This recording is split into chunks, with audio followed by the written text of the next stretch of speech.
Polisi tetap melanjutkan penyelidikan kasus prank kekerasan dalam rumah tangga atau KDRT yang menyeret artis Baim Wong dan Paula Verhoeven. Baim Wong telah menyampaikan alasan membuat dan mengunggah konten prank di channel YouTube pribadinya. Ia berdalih hanya ingin mengetahui reaksi polisi ketika menerima laporan KDRT sekaligus mengedukasi masyarakat.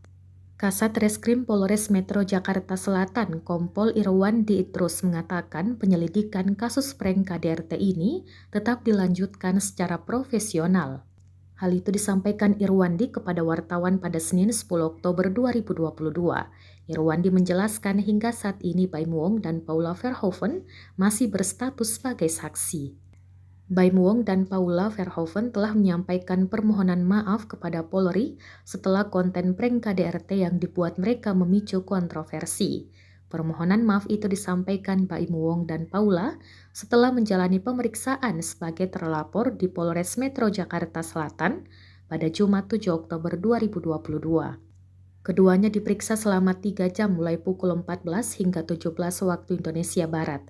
Baim Wong dicecar 25 pertanyaan oleh penyidik, sedangkan sang istri 19 pertanyaan. Paula Verhoeven juga mengaku menyesal telah membuat konten prank dengan berpura-pura melaporkan kasus KDRT. Akibat konten prank KDRT itu, Baim Wong dan Paula dilaporkan ke Polres Metro Jakarta Selatan dengan tuduhan membuat laporan palsu. Baim mengaku tidak memiliki niatan untuk merendahkan institusi Polri. Baim pun menilai polisi memberikan respon bagus dalam menerima laporan KDRT. Menurutnya, polisi menyarankan untuk berdamai ketimbang melanjutkan proses hukum.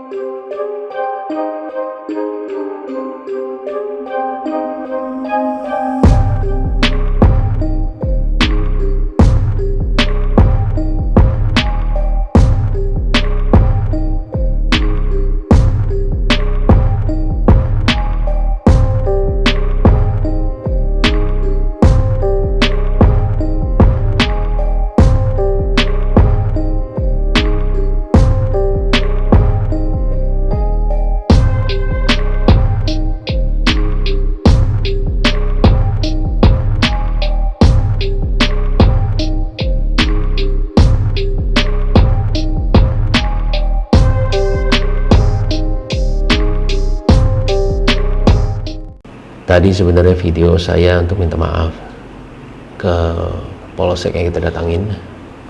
Saya minta maaf.